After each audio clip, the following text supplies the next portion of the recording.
Assalamualaikum warahmatullahi wabarakatuh. Alhamdulillah, kembali bersama saya Zulkarnain El-Maduri ya. Kali ini saya akan mengangkat berita Islam di dunia Islam.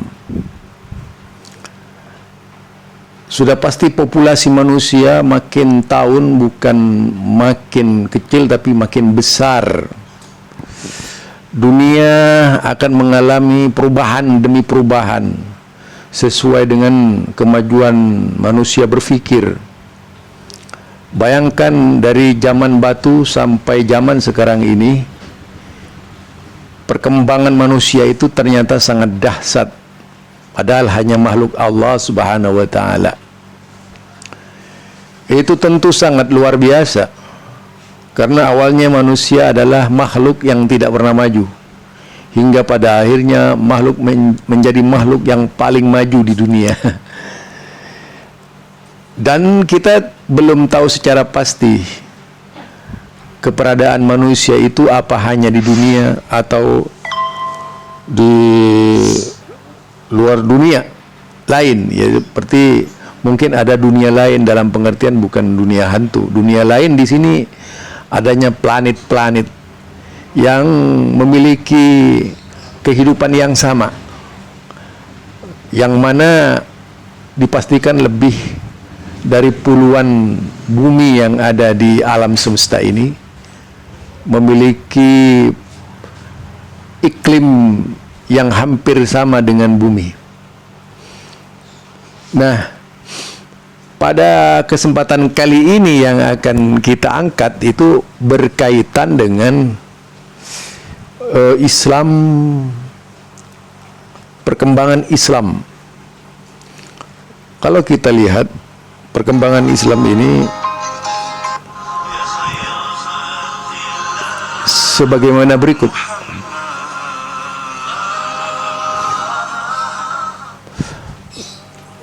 Perkembangan Islam yang akan terjadi di dunia adalah, pertama kita akan melihat yaitu London, British India.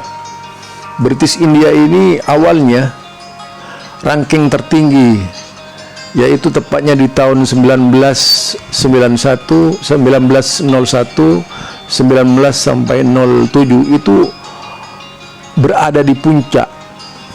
Kemudian baru Indonesia. Jadi Indonesia yaitu terdapat di Indonesia, kemudian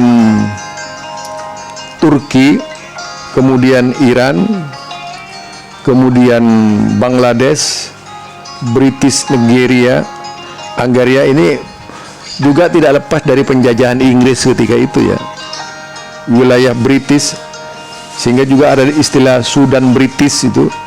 Jadi sampai 1929 British India itu menjadi kekuatan Islam.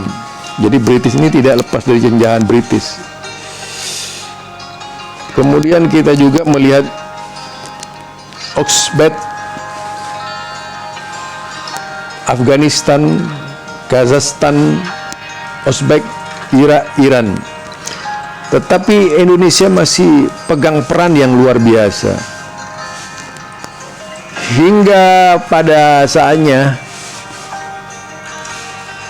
tahun 1947, 1943 itu masih British India memegang ranking. Namun seiring pemisahan terjadi Pakistan East dan West, Barat dan Timur. Itu jauh lebih tinggi dari Indonesia kalau kita lihat ya. Jadi jauh lebih tinggi dari Indonesia. Jadi Indonesia masih belum tinggi. Indonesia masih belum naik ke ranking 1, masih ranking 2. Lebih rendah dari Pakistan.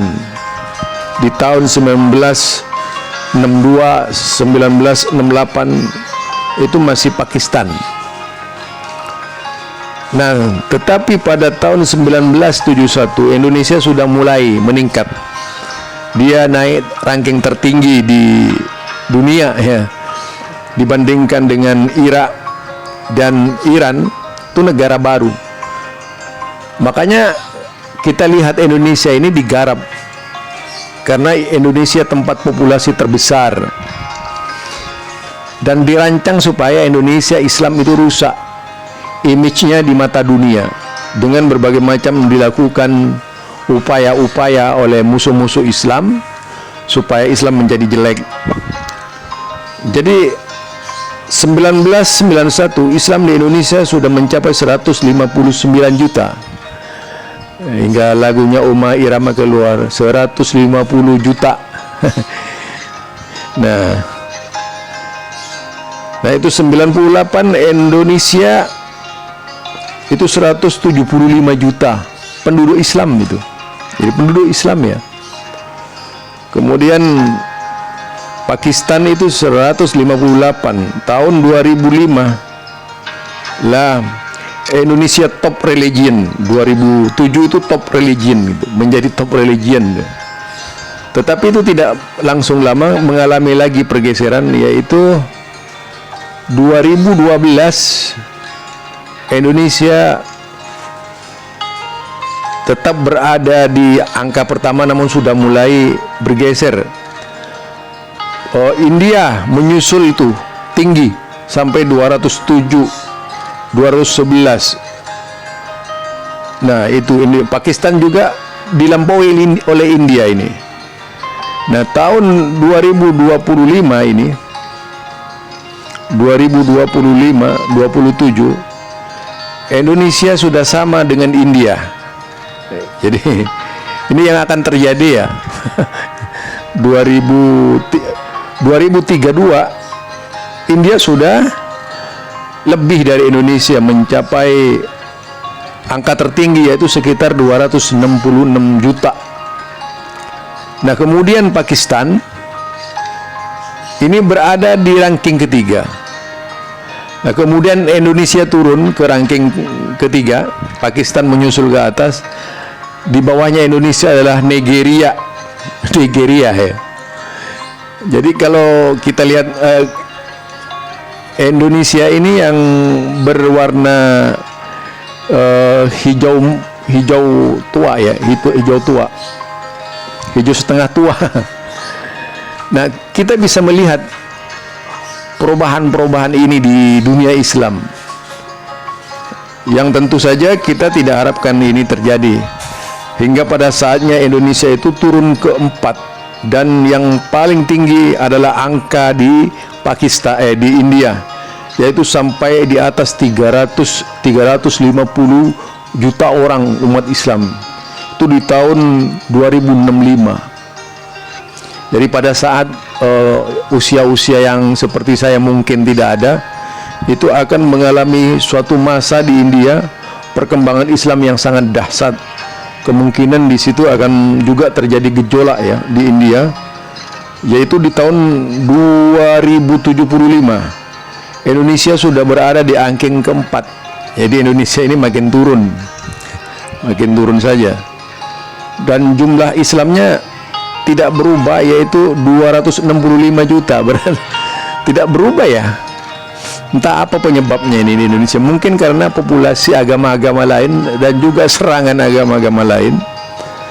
Dibandingkan dengan India, itu kemudian Nigeria itu pada tingkat tertinggi mencapai 442.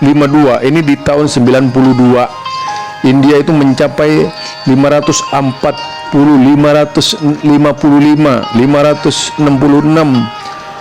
Itu yang akan terjadi. Tahun 2100 kita melihat jumlah di India ini sudah mencapai 598 juta penduduk.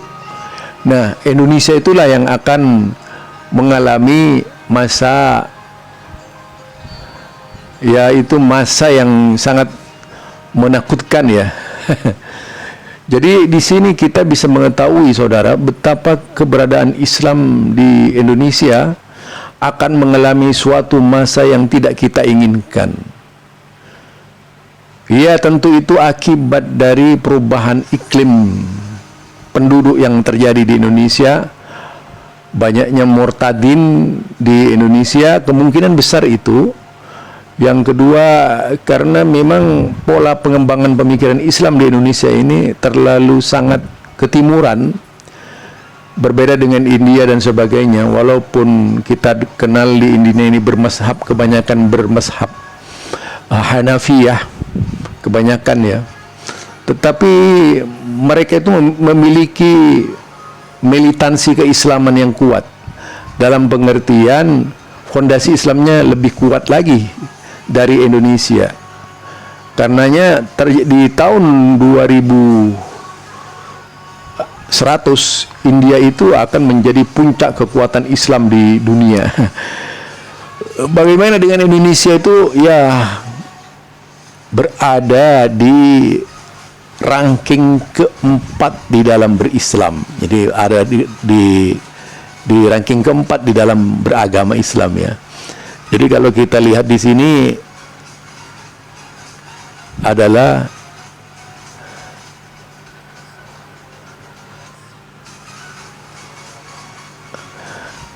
tentu dari yang kita tidak harapkan, terjadinya kemerosotan terus-menerus yang terjadi di India, di Indonesia, yang tidak kita harapkan akan menimpa Indonesia. Keberadaan Indonesia, Islam jelas tidak bisa dilepaskan dari, ya kita tahu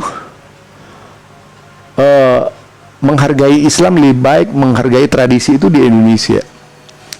Jadi ini yang selalu dikatakan dengan kearifan-kearifan lokal yang kelak akan mempengaruhi terhadap cara berpikir umat Islam. Sehingga istilah kearifan lokal ini digembar-gemborkan dan selalu dibela, walaupun misalnya sangat paganisme itu akan dibela oleh mereka sebagai bagian dari kekayaan negara. Kemudian juga pengaruh pemikiran-pemikiran di luar Islam seperti filsafat itu akan mempengaruhi cara berpikir umat Islam di Indonesia.